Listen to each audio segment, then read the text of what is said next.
Hi there.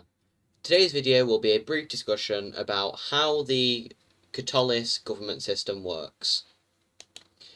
In this video, all that will be said is what each government system is inside of Katolis, what it does for the nation, and apart from Emperor, how you become part of that.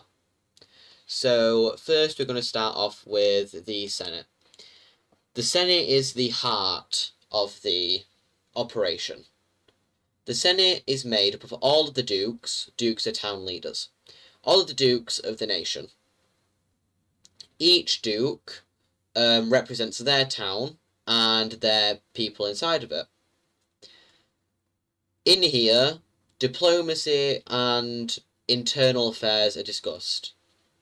Diplomacy in the sense of trade agreements and alliances, things along that line with other nations, and internal affairs, which are things like construction and prison sentences, things like that.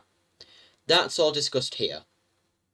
And this is the most lively of the three government structures. This is run by a Supreme Chancellor, currently Captain Hunter, and they run in 4-month periods known as terms. A Supreme Chancellor can only have 3 terms, in which, at the end of each term, he is voted by the Senate themselves as if to see if they want them to continue being the Supreme Chancellor. If it's a no, then they will do a new vote in which who will become the Supreme Chancellor. If it's a yes, they stay on for another 4 months. Once they get to their 3rd term, they have to leave and cannot be re-voted on. That pretty much sums up them, and a new person will obviously be brought back on. So that pretty much sums up the Senate and how it works. It also tells you a little bit about what they do. So that's that for the Senate. Next is the Imperial Council. The Imperial Council is a group of people that run the nation under the supervision of the Emperor. They'll run taxation laws, laws in general for the nation, that sort of things. They're basically the brains behind the whole operation. They're like behind the scenes sort of thing.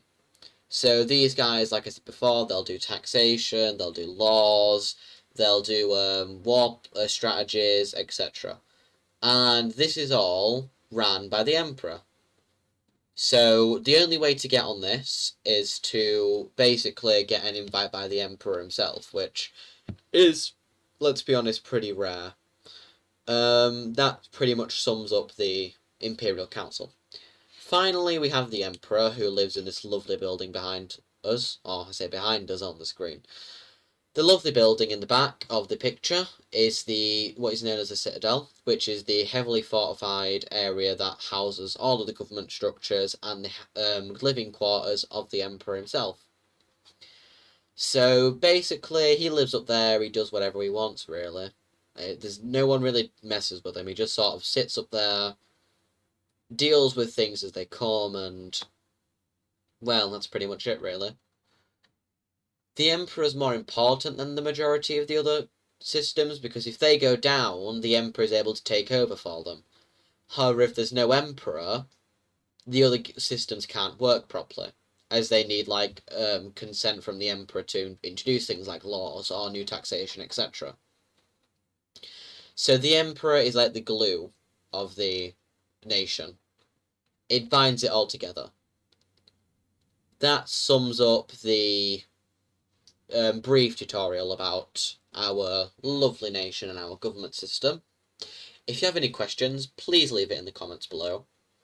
I'm sure any of our members would be happy to help you. As for those that are in the nation and already know this, if there is a comment asking a question that hasn't been answered, please do answer. I would be very grateful. At that, have a lovely day. Glory to the Emperor, glory to the Empire.